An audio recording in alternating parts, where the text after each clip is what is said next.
New York Governor Kathy Hochul is vulnerable next year in her reelection bid, and Republicans have a real shot at taking the governor's mansion.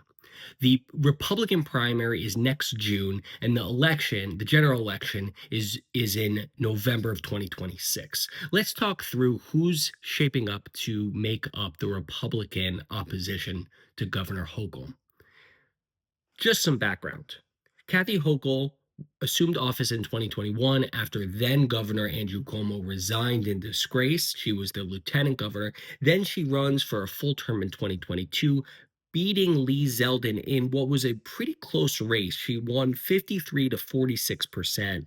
And Hochul is now going to run for reelection again in this coming year. She just passed a very successful budget. She is riding high from that process, but she's going to have her own primary fight among the Democrats. Republicans are going to want to consolidate their nominee early. And the key to the Republican primary will be Donald Trump's endorsement. President Trump loves to weigh in on New York politics. He has some favorites in the race already, and allies in the race already. So he's going to tip the scale, and that will be a huge impact. In the lead so far is Congresswoman Elise Stefanik. She was supposed to be she was Trump's nominee for the U.S. ambassador to the United Nations. He withdrew her nomination because of fear of very tight House of Representatives. She represents upstate New York, the 21st district.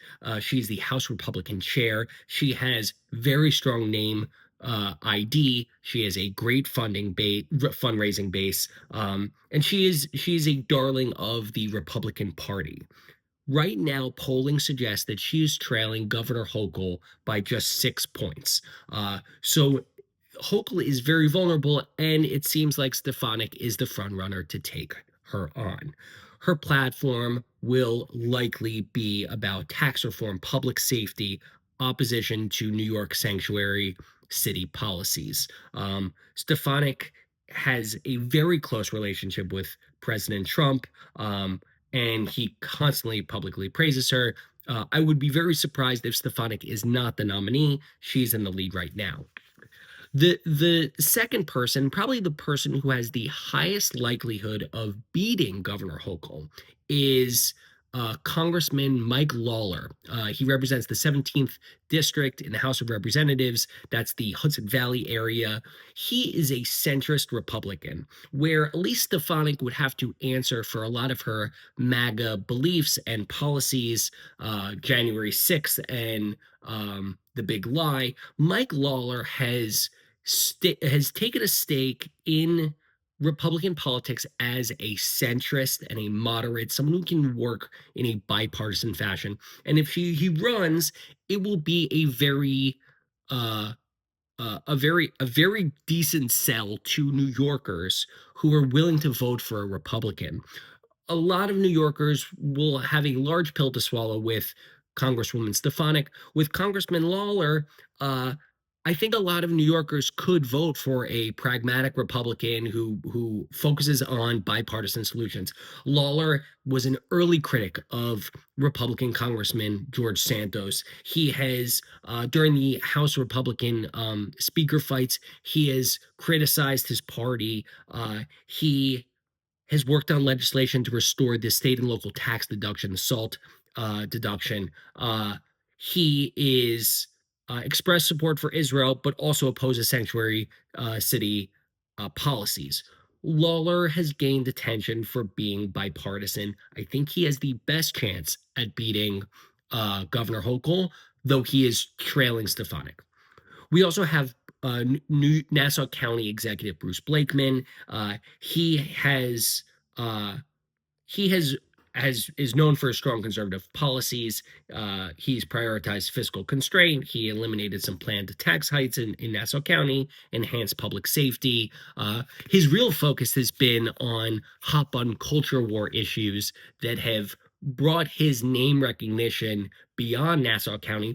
But compared to Lawler and Stefanik, he really suffers from low name ID outside of Long Island. Then you have Carl Hyde, the town supervisor of Bethany, New York.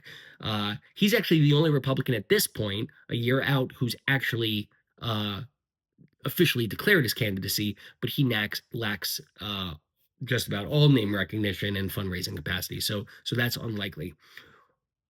So where's the field polling right now? Right now you have Congresswoman Elise Stefanik at 44%, Mike Lawler 7%, Bruce Blakeman 5%, and undecided 44%.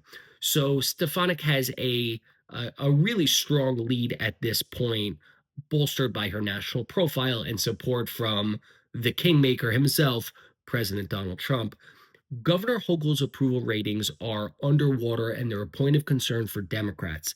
Her approval is 36%, her disapproval is 55%. I think that's going to change with this successful budget she just passed. However, her numbers are really concerning. I think after it was squeaking by a victory over Lee Zeldin in 2022. I think 2026 is going to be difficult for her if she wins her party's nomination, which she would obviously be the favorite as the incumbent.